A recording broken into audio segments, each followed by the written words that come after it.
Me thirrjet për largimin e qeverisë dhe pankartat për një Shqipëri të re, qytetarët u rikthyen pas ditën e të hënës para kryeministrisë.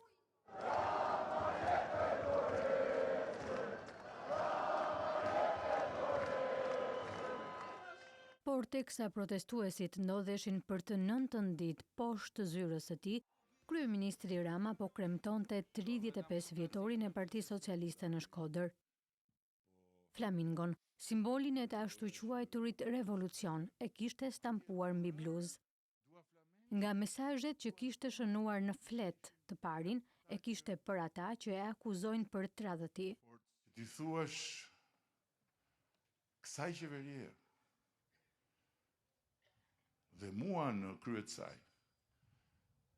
çfarë do qoftë që ka lidhje me tradhtin, duhet të jesh komplet i pa fytyrë. Frymëzonte. Tha se qeveria e tij nuk e ka shkatruar vendin, si shembull, solli edhe flamingot. Ata janë zoj shtektar, ata nuk kanë një habitat të përhershëm në Shqipëri. Do të tregonin një historinë e idhur se si ata nuk vinin në Shqipëri, sepse i priste çiftja. Ironizoi personazhet publik të cilët kanë mbështetur protestën e të rinjve. Para se të fliste për natyrën, edhe për flamengot, edhe për shporru Edi Rama, kjo nxirrte kremra. Që ti kur futesh atje që të bësh solidaritet për zojt, të kapsh edhe në një krem që i bën reklam kjo. Kremra fytyre.